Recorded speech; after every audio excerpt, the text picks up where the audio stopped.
प्यारे बुजुर्गों, माताओं, भाई और बहनों, हम सब चाहते हैं कि हम जिंदगी के राज को जान पाए। हर रोज़ हम देखते हैं कि बच्चे इस दुनिया में आते हैं और हर रोज़ हम देखते हैं कि कोई ना कोई बुज़ुर्ग इस दुनिया से चल बसता है। जब ऐसी घटनाएं हमारी अपनी फैमिली के साथ होती हैं तो फिर ज़िंदगी क्या है, मौत क्या है, इंसान यहाँ क्या करने के लिए आता है, ज़िंदगी जी जाए तो किस तरीके से, तो क्या हम इस शरीर में होकर इस मौके का पूरी तरीके से फ़ायदा उठा रहे हैं कि नहीं, ये सवाल हम सबके भीतर उठने शुरू हो जाते हैं। ज़िंदगी का राज क्या है, ये जानने के लिए हम अपना ध्यान महापुरुषों के वचनों की ओर करते हैं, हिस्ट्री की ओर देखते हैं। कई संत महात्मा आए, अलग अलग धर्मों में आए, अलग अलग देशों में आए, अलग अलग कल्चर्स में आए, अलग अलग समय पर आए।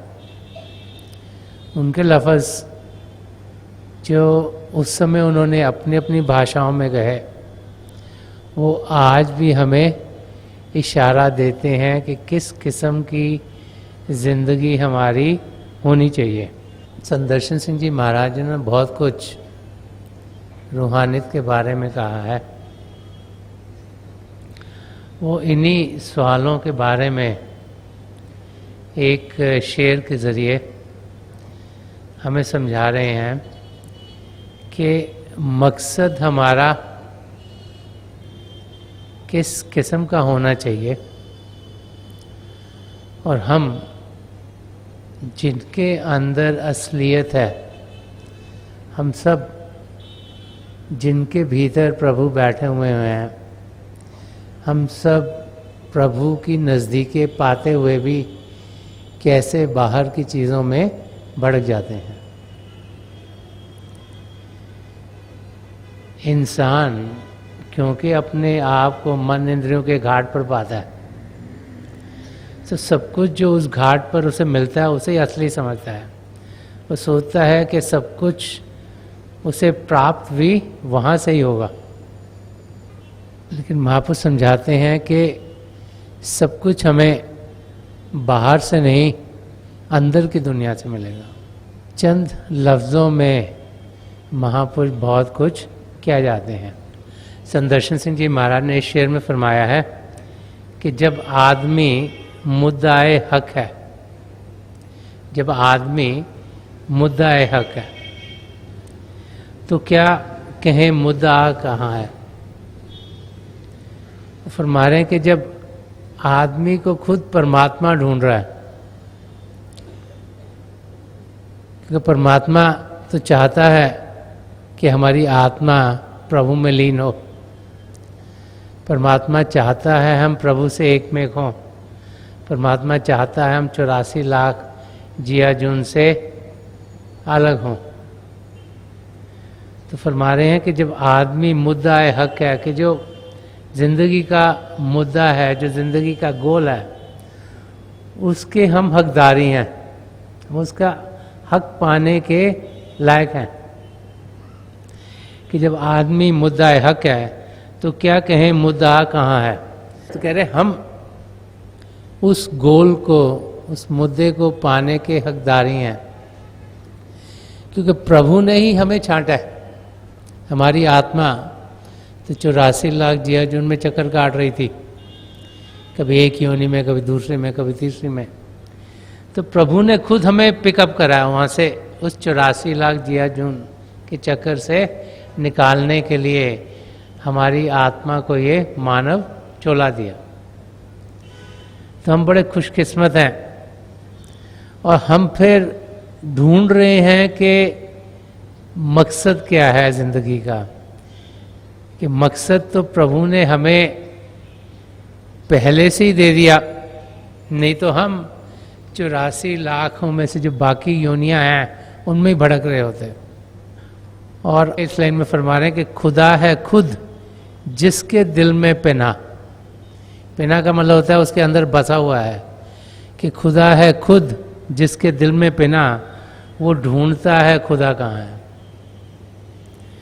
संत दर्शन सिंह जी महाराज ने समझा रहे कि पिता परमेश्वर हम सबके अंदर हैं, हमारे अंदर बैठे हुए हैं, हमारे अंदर हैं, और हम उन्हें ढूंढने के लिए कभी यहाँ भागते हैं, कभी यहाँ भागते हैं, कभी यहाँ भागते हैं।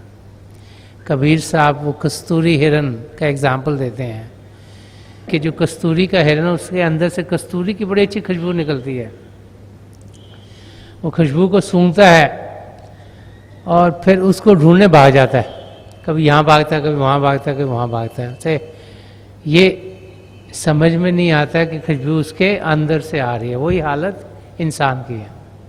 तो हम सोचते हैं कि बड़ी मुश्किलातों से जाकर पिता परमेश्वर मिलता है, ये भूल जाते हैं कि प्रभु हम सबके अंदर बैठे हैं, हम उन्हें आसानी से पा सकते हैं। हमें ध्यान बाहर की ओर से हटाकर अंदर की ओर करना है कि दिल का हुजरा साफ कर जाना कि आने के लिए, ध्यान गैरों का उठा उसके बिठाने के लिए, कि हमें अंदर की दुनिया में जाना है। उसको ये जो शरीर है, जो आत्मा का घर है, इसको पाक रखना है, साफ रखना है। इसीलिए कहा जाता है कि सद्गुणों से भरी जिंदगी जिए, ताकि यहाँ पर गंदगी ना हो, क्योंकि ये पिता परमेश्वर का घर है। और ध्यान बाहर की दुनिया से हटाएंगे, अंदर की ओर करेंगे, तो हम पिता परमेश्वर को जरूर पालेंगे। शरीर की जान आत्मा, आत्मा की जान परमात्मा, इसलिए परमात्मा को जाना को कहा गया कि वो हमारे शरीर की जान है। प्रभु जो महासागर हैं चेतनता के, उसकी एक बूंद हमारी आत्मा है। और जब तक आत्मा शरीर में रहती है, शरीर में जान है, नहीं तो ये शरीर बेजान हो जाता है। तो मकसद इस जिंदगी का जो अपने आप को सही रूप में जानना है और पिता परमेश्वर को पाना है, वो हम सब के लिए प्रभु ने पहले से ही दिया हुआ है। ये हम हैं कि वो मकसद पाकर भी उस तक पहुंच नहीं पाते, क्योंकि हमारा ध्यान मन इंद्रियों के घाट पर टिका रहता है। हम यही सोचते हैं कि शायद पिता परमेश्वर क्योंकि बहुत बड़े हैं, सारी सृष्टि को रचने वाले हैं, उनको पाना तो बहुत ही कठिन होगा, उसको पाना आसान नहीं। तो जो चीज़ बड़ी मुश्किल लगे हम उस और कदम बढ़ाने शुरू करते हैं। ये भूल जाते हैं कि उनसे नज़दीक और कोई भी हमारी जिंदगी में नहीं। सिर्फ नज़रिया खुलने की बात है, विजन राइट डायरेक्शन में होने की बात है। अगर ध्यान सही तरफ होगा तो पिता परमेश्वर की नज़दीकी हमें हर समय अनुभव होती चली जाएगी। एक जगह और संत दर्शन सिंह जी महाराज ने इसी पहलू को खोल के समझाया है। वो समझा रहे हैं कि प्रभु किसी जगह पर कैद नहीं किया जा सकता, उसको हम सीमित नहीं कर सकते, क्योंकि वो असीम है, अनलिमिटेड है। उनको किसी चार दीवारी में हम बंद नहीं कर सकते। वो हर जगह, हर समय, हर पल हैं। तो फरमा रहे हैं कि कैद मंदिर की, ना मस्जिद की, ना गिरजाघर की है, कि कैद मंदिर की, ना मस्जिद की, ना गिरजा घर की है, चश्मे बीना हो तो हर जर्रे में है आसारे दोस्त। वो फरमा रहे हैं कि जिसकी अंदरूनी आंख खुल गई तो उसको हर कण कण में प्रभु दिखने शुरू हो जाते हैं कि पिता परमेश्वर हर जगह है, हर कण कण में समाये हुए हैं। हम उन्हें देखें कैसे? जब ये अंदरूनी आंख खुले होगी कि चश्मे बीना हो। ये जो आंख हो ये वो हो जो कि अवेकंड हो, जो स्पिरिचुअली अवेकंड हो, जो रूहानी आंख खुली हो, जो अंदरूनी आंख खुली हो, जो शिव नेत्र कहा गया, 10वां द्वार कहा गया। जब ये खुलता है तो क्या होता है? जब हमारे सदगुरु की दया मेहर हम पर पड़ती है, वो हमें नाम की देन देते हैं, तो अपनी तवज्जो हमारी ओर करते हैं और उनकी तवज्जो से ये शिव नेत्र 10वां द्वार खुलता है और फिर हम अपने भीतर जो प्रभु का शब्द है उसका अनुभव करना शुरू कर देते हैं। उसके दो हिस्से हैं, ज्योति और श्रुति, लाइट एंड साउंड। वही दो प्राइमल मैनिफेस्टेशंस हैं पिता परमेश्वर की। धर्म ग्रंथ हमें यही समझाते हैं कि सृष्टि के शुरुआत में प्रभु से शब्द अब उत्पन्न हुआ, शब्द ही प्रभु है, प्रभु ही शब्द है, और उस शब्द के दो रूप हैं, एक ज्योति और एक श्रुति। जब उसका हम अनुभव करते हैं तो हम पिता परमेश्वर का अनुभव करना शुरू हो जाते हैं। फिर हर कण कण में हमें पिता परमेश्वर के शब्द का अनुभव होता है। साइंटिस्ट भी आजकल इसी नतीजे पर पहुंचे हैं जब उन्होंने जड़ता को, मैटर को तोड़ा और छोटा किया। Molecules, atoms, proton, neutron, electrons, फिर उनको तोड़ा तो क्वार्क्स कहते हैं उनको। जब उनके बीच में गए तो कहते हैं कि जो सबसे छोटे पार्टिकल हैं वो डांसिंग पैकेट्स ऑफ एनर्जी हैं, कि वो उनके अंदर शब्द है, वो एक वाइब्रेशन है, एक हलचल है। और रिसेंटली जो नई रिसर्च हुई है पिछले 6 महीने साल में, उसमें अब साइंटिस्ट कह रहे हैं, रोशनी तो उन्हें पहले ही दिखती थी, कि अब उनमें से वो कह रहे हैं कि उनको आवाज़ भी सुननी शुरू हुई है। कोई यूरोप में किसी साइंटिस्ट ने अनुभव किया, उसको लग रहा है कि 2 आवाज़ें, एक नज़दीक की एक दूर की। तो आवाज़ तक भी अब साइंटिस्ट पहुंच रहे हैं, जो महापुरुष कई हजारों सालों से कह गए कि ज्योति और श्रुति, शब्द के ऊपर सब कुछ बना हुआ है, कि कण कण में शब्द समाया हुआ है। और साइंटिस्ट भी आज उसी नतीजे पर पहुंच रहे हैं। तो संत दर्शन सिंह जी महाराज के चश्मे बीना हो, कि वो नजर हो जो सही हो, जो कि असलियत की जानकारी पावी। जो ये जो आंखें बाहर की दी गई हैं, ये तो सिर्फ जड़ता की चीज़ों को देखते हैं, मैटर की चीज़ों को हम देखते हैं कि जो जड़ता से बना हुआ हमें दिखता है। इंसान दिखते हैं, बिल्डिंग दिखती हैं, पानी दिखता है, तरह तरह की चीज़ें दिखती हैं जो कि मैटर की बनी हैं। लेकिन ये जो अंदरूनी आंख है, जब ये खुलती है तो फिर रूहानी दुनिया में हम जाने के लायक हो जाते हैं, उसकी जानकारी हमें मिलनी शुरू हो जाती है। तो संत दर्शन सिंह जी महाराज समझा रहे हैं कि चश्मे बीना हो तो हर जर्रे में है आसारे दोस्त, कि जब ये अंदरूनी आंख खुलती है तो हर कण कण में हमें प्रभु के दर्शन होने शुरू हो जाते हैं। तो खुलती कैसे है? जब एक पूर्ण महापुरुष की हमें नजर करम मिलती है, जब उनकी दया दृष्टि हम पर पड़ती है, जब उनकी तवज्जो हमें मिलती है। और ऐसे महापुरुष होते क्या हैं? वो संत दर्शन सिंह जी महाराज ने एक जगह फरमाया, वो फरमाते नाम है आदमी तो क्या, देखने में तो हमें वो इंसान ही लगते हैं, कि नाम है आदमी तो क्या, असल में रूहे इश्क हूं, कि असलियत में वो क्या है? वो आत्मा जिसके अंदर परमात्मा के लिए बहुत प्रेम है,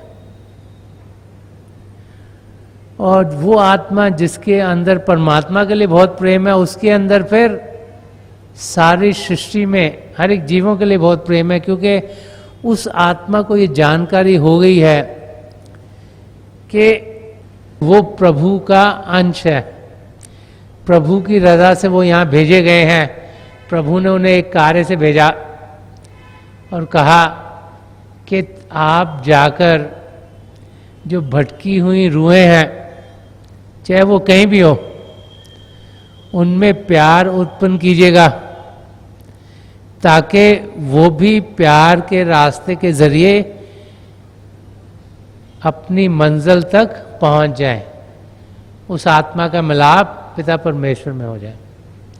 तो फरमारे नाम है आदमी तो क्या, असल में रूह है इश्क हूं, सारी जमीन है मेरा घर, सारा जहां मेरा वतन। कि जब ऐसे महापुरुष धरती पर आते हैं, वो कोई एक देश के लिए, एक कंट्री के लिए, एक जगह के लिए नहीं आते कि सारी जमीन है मेरा घर। वो तो पूरे यूनिवर्स के लिए आते हैं।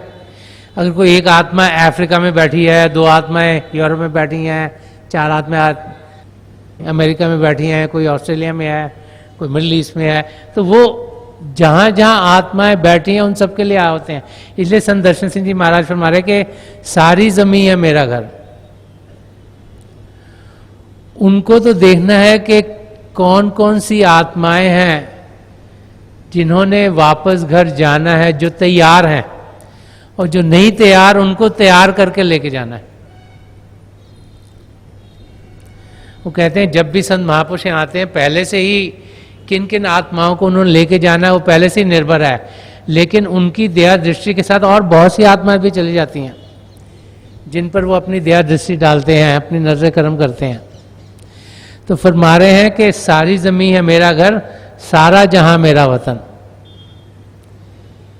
वो समझा रहे हैं कि वो किसी भी एक जगह में सीमित होने के लिए नहीं आते।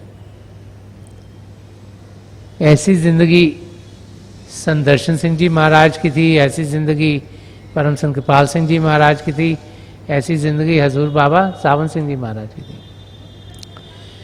इन महापुरुषों के जरिए लाखों करोड़ों आत्माएं जो दुनिया की दलदल में फंसी हुई थी, उससे निकलकर वापस अपने धाम सचखंड तक पहुंच गई। ये उनकी दया दृष्टि है कि हम सब का ध्यान उन्होंने पिता परमेश्वर की ओर लगा दिया। और हिस्ट्री की ओर देखते हैं तो कई कवि हुए हैं, कई शायर हुए हैं जिन्होंने बहुत कुछ जिंदगी के बारे में कहा है।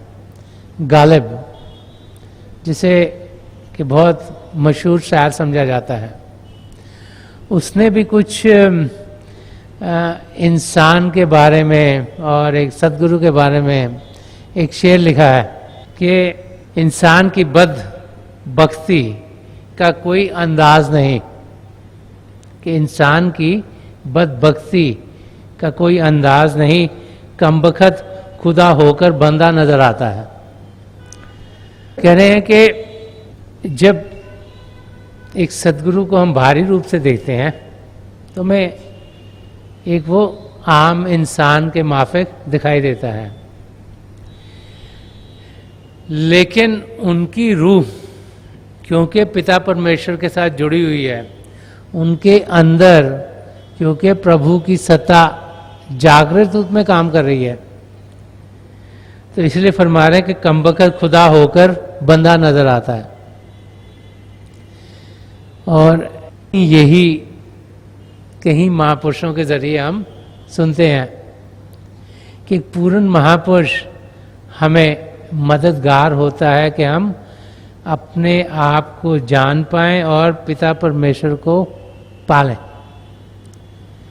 तो उनकी टीचिंग्स क्या होती हैं और यहाँ वो क्या करने के लिए आए हुए हैं, वो संत दर्शन सिंह जी महाराज ने कई शेरों के जरिए समझाया। एक जगह फरमाते कि आदमी का दुख उठाया, प्यार दुनिया से किया। कि एक पूर्ण महापुरुष क्या करते हैं आके कि आदमी का दुख उठाया, प्यार दुनिया से किया, जानो दिल से उम्र भर करता रहा मैं कार्य दोष। वो अपनी जिंदगी का एग्जाम्पल लेके बता रहे हैं कि जब ऐसे महापुरुष आते हैं तो वो देखते हैं कि हमारी आत्मा में दुख दर्द है क्योंकि पिता परमात्मा से बिछड़ी हुई है। वो जानते हैं कि हम मन माया में इतने उलझ गए हैं कि हम उन दुखों के बोझ को सहन नहीं कर पा रहे और धंसते चल जा रहे हैं। तो हमारे बोझ को उठाते हैं। नामदान के दिन क्या होता है कि जो हमारे संचित कर्म है, जो सबसे भारी बोझ है, वो उठा लेते हैं कि आदमी का दुख उठाया, प्यार दुनिया से किया। जब ऐसे महापुरुषों की हम जिंदगी देखते हैं तो हम देखते हैं कि उनकी ओर से प्यार सबको ज़्यादा था। कोई गरीब हो, कोई अमीर हो, कोई पढ़ा लिखा हो, कोई अनपढ़ हो, कोई इस देश का हो, कोई किसी और देश का हो, उनके लिए सब बराबर थे, तो सबको प्यार ज़्यादा था। और फरमाया कि जानो दिल से उम्र भर करता रहा मैं कार्य दोष। जब हम उनकी ज़िंदगी देखते हैं तो हम देखते हैं कि सुबह से रात तक वो हम सब की मदद में ही लगे होते थे। कोई दोपहर में आ रहा है, कोई शाम को आ रहा है, कोई रात को मिलने आ रहा है उनको, और हर एक की बात सुनना, उनको मदद करना, को रास्ता दिखाना, उनका ध्यान प्रभु की ओर करना, इसी कार्य में वो लगे हुए थे। और एक जगह और वो फरमाते हैं कि मोहब्बत की मताए जावेदानी लेके आया हूँ, तेरे कदमों में अपनी जिंदगानी लेके आया हूँ। कि जो प्यार का खजाना है जो कभी ख़त्म ना हो, वो कहते हैं वो खजाना मैं लेके आया हूँ। क्योंकि प्यार जितना बांटते चले जाते उतना बढ़ता चला जाता है। ये चीनी नहीं है कि किसी को थोड़ी दे दी तो घर में कम हो गई। प्रेम हम जितना बांटते हैं उतना और बढ़ता चला जाता है, हमारे अंदर भी और औरों में भी। तो कह रहे हैं कि मोहब्बत की मताए जावेदानी लेके आऊं, कि प्यार का मैं वो खजाना जो कभी ख़त्म ना हो वो लेके आया हूँ, कि तेरे कदमों में अपनी जिंदगानी लेके आया हूँ। ये उन्होंने अपने सदगुरु परम संत कृपाल सिंह जी महाराज और हजूर बाबा सावन सिंह जी महाराज के लिए कहा कि उनकी ज़िंदगी अपने सदगुरु के कदमों के लिए ही बनी हुई थी। कि ऐसे महापुरुषों का प्रेम अपने सदगुरु के साथ तो असीम ही होता है, लेकिन हम सब के साथ भी बहुत होता है। और जब भी ऐसे महापुरुष धरती पर आते हैं तो हमें रास्ता दिखाते हैं कि हम अपनी मंजिल तक कैसे पहुंचे। उनकी ज़िंदगी के ज़रिए, उनके एग्जाम्पल्स के ज़रिए हम अपनी ज़िंदगी को सुधार पाते हैं। एक जगह और संत दर्शन सिंह जी महाराज ने फरमाया, वो फरमाते कि ज़मीनों मुल्क के बदले दिलों पर है नज़र मेरी। बहुत से लोग तो जब इस धरती पर आते हैं वो क्या कोशिश करते हैं कि उनको कुछ ना कुछ चीज़ें मिले। अब हिस्ट्री में देखते हैं राजा महाराजा है, वो क्या करते हैं, एक देश को जीते हैं, दूसरे को जीतते हैं, तीसरे को जीते हैं। वो कोशिश करते हैं कि ये भी हमारा हो जाए, वो भी हमारा हो जाए, वो भी हमारा हो जाए। लेकिन महापुरुष जब तो क्या करते हैं, उस संत दर्शन सिंह जी महाराज फरमाया कि जमीनों मुल्क के बदले दिलों पर है नज़र मेरी। कि वो ज़मीन या कोई मुल्क की ओर ध्यान नहीं देते, कि ज़मीनों मुल्क के बदले दिलों पर है नज़र मेरी। उनकी नज़र क्या होती है, आत्माओं के ऊपर, दिलों के ऊपर, क्योंकि वो चाहते हैं कि हमारे अंदर प्रभु के लिए प्रेम जागृत हो। और आगे फरमाया अछूता एक तरीके हुक्मरानी लेके आया हूँ। वो कह रहे हैं मैं यही हुक्म लेके आया हूँ कि मेरा ध्यान लोगों के अंदर प्रेम जागृत करने का हो। और इसीलिए एक जगह और उन्होंने फरमाया है, क्योंकि वो हम सबसे बहुत प्रेम करते थे, कि मेरे अशरार में मुजर्रिर हैं लाखों धड़कने दिल की। कहते जो मेरे से लफ्ज़ निकलते हैं उनमें लाखों दिलों की धड़कने हैं। क्यों? क्योंकि हर एक दिल की धड़कन से मैं हारमोनियस हूँ, उसको जानता हूँ, पहचानता हूँ। मैं एक दुनिया का गम दिल की ज़बानी लेके आया हूँ। तो मतलब है कि जो दुनिया का गम क्या है कि हम सब परमेश्वर से बिछड़े हुए हैं, और इस गम को दूर करने के लिए ही ऐसे महापुरुष इस धरती पर आते हैं। हम लोग बड़े खुशकिस्मत हैं कि हमें हजूर बाबा सावन सिंह जी महाराज, परम संत कृपाल सिंह जी महाराज, दयाल प्रसन्न दर्शन सिंह जी महाराज की नज़दीकी मिली। जब भी ऐसे महापुरुष आते हैं, उनकी जो टीचिंग्स हैं वो हम सबको पिता परमेश्वर की और करती हैं। उनकी टीचिंग्स क्या हैं? संत दर्शन सिंह जी महाराज ने एक शेर में फरमाया कि जोशे मस्ती में बगल गिर हों बिछड़े हुए दिल। इंसान एक दूसरे से रूठा हुआ है, हर एक अपने आप को अलग समझता है दूसरे से, और अपनी जिंदगी देखें तो हम एक कंपेटिटिव लाइफ जी रहे हैं। हम सोचते हैं वो आगे ना निकल जाए, मेरे पास उससे ज़्यादा चीज़ें हों, मेरे लिए चीज़ें बेहतर हों, और इसी में इंसान लगा हुआ है। और उसमें क्या है कि हर एक दूसरे से अलग अलग हो ही जा रहा है, क्योंकि हम सब अपने आप को सबसे अलग समझते हैं, इसलिए हम किससे मिलते नहीं। तो संत दर्शन सिंह जी महाराज प्रार्थना कर रहे हैं कि जोशे मस्ती में बगल गिर हों बिछड़े हुए दिल, आज इंसान को इंसान बना दे साकी। अपने सदगुरु से प्रार्थना कर रहे हैं कि हे सदगुरु, आप दया मेहर कीजिएगा कि हम सबको आप एक सच्चा इंसान बनाइए। सच्चा इंसान वो है जिसका प्रेम पिता परमेश्वर के लिए हो। जिसका प्रेम पिता परमेश्वर के लिए होगा, उसका प्रेम फिर हर एक जीव के लिए होगा, क्योंकि हर एक जीव में पिता परमेश्वर का रूप वो देखना शुरू हो जाएगा। ऐसा ही देश पूर्ण महापुरुष चाहते हो कि हो, जिसमें हर एक का ध्यान प्रभु की ओर हो। वो तब होगा जब कि हम अपना ध्यान अंदर की दुनिया में करेंगे। बाहर तो हमें सब अलग अलग अलग दिखाई देते हैं, क्योंकि हम मन इंद्रियों के घाट पर हैं। कि जब अंदर की दुनिया में जाते हैं तो फिर जब प्रभु की ज्योत के दर्शन होते हैं, प्रभु की ध्वनि सुनते हैं, तो हमें ये यकीन हो जाता है कि जो हमारे अंदर चल रहा है वो औरों में भी चल रहा है। जब ये अनुभव हो जाए कि जो हमारे अंदर पिता परमेश्वर का रूप हम देख रहे हैं वो और भी देख रहे हैं, तो फिर औरों में भी प्रभु के रूप के दर्शन हमें होने शुरू हो जाते हैं। और जब ऐसी अवस्था में हम पहुंचते हैं तो हमसे प्रेम औरों की ओर बढ़ेगा। जब हमसे प्रेम औरों की ओर बढ़ेगा तो हम देखेंगे कि हमारा लगाव उनसे बढ़ेगा। हम चाहेंगे कि उनके दुख दर्द दूर हों, हम चाहेंगे वो आराम की ज़िंदगी जिए, हम चाहेंगे कि प्यार से, मोहब्बत से, शांति पूर्वक हमारी ज़िंदगी में हर एक चीज़ हो। और वो स्टेज जब होगी तो हम देखेंगे कि जब हम ध्यान टिकाने के लिए बैठेंगे तो हमारा ध्यान आसानी से टिकेगा। जब इंसान की ज़िंदगी में हलचल हो तो ध्यान टिकाना भी मुश्किल है। तो हमें उस शांत अवस्था में पहुंचना है, और हम सब वहाँ पहुंच सकते हैं।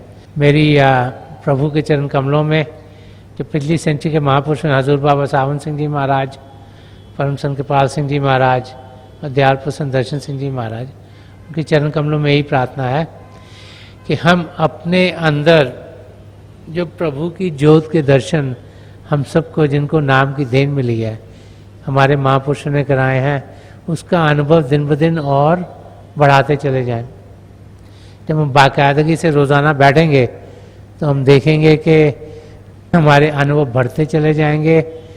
हमारा एक्सपीरियंसेस ज्योति और श्रुति के जब बढ़ेंगे तो हमारे अंदर प्रभु के लिए प्रेम बढ़ेगा। जब प्रभु के लिए प्रेम बढ़ेगा तो हमारे अंदर हर एक जीव के लिए प्रेम बढ़ेगा। जब ऐसी ज़िंदगी होगी तो फिर हम देखेंगे कि हर एक चीज़ शांतिपूर्वक हमारी ज़िंदगी में होती चली जाएगी।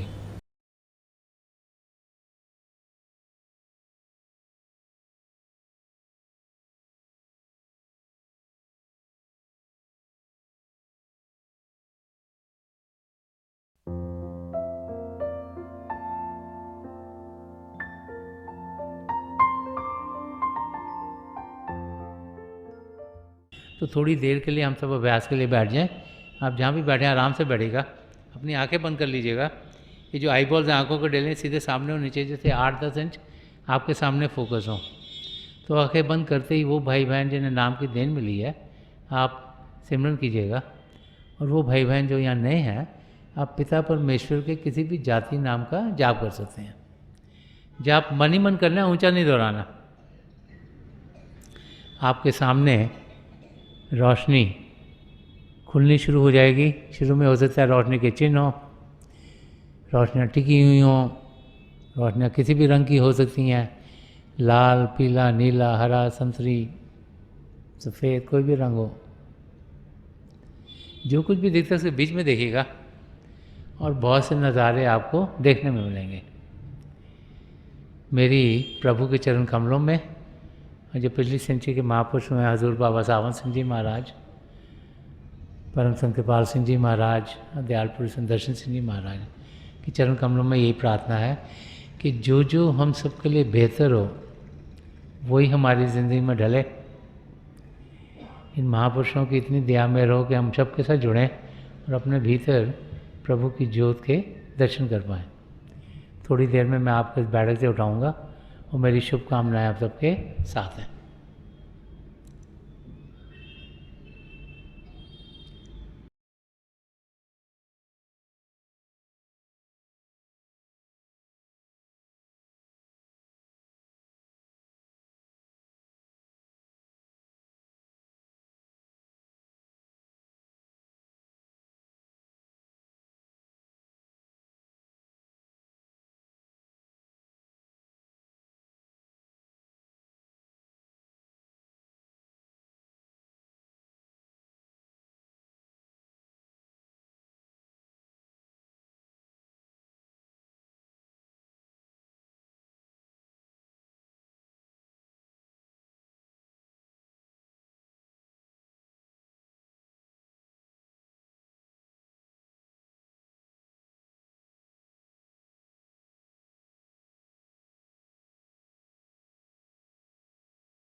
छोड़ दीजिए जी, प्लीज़ लीव ऑफ।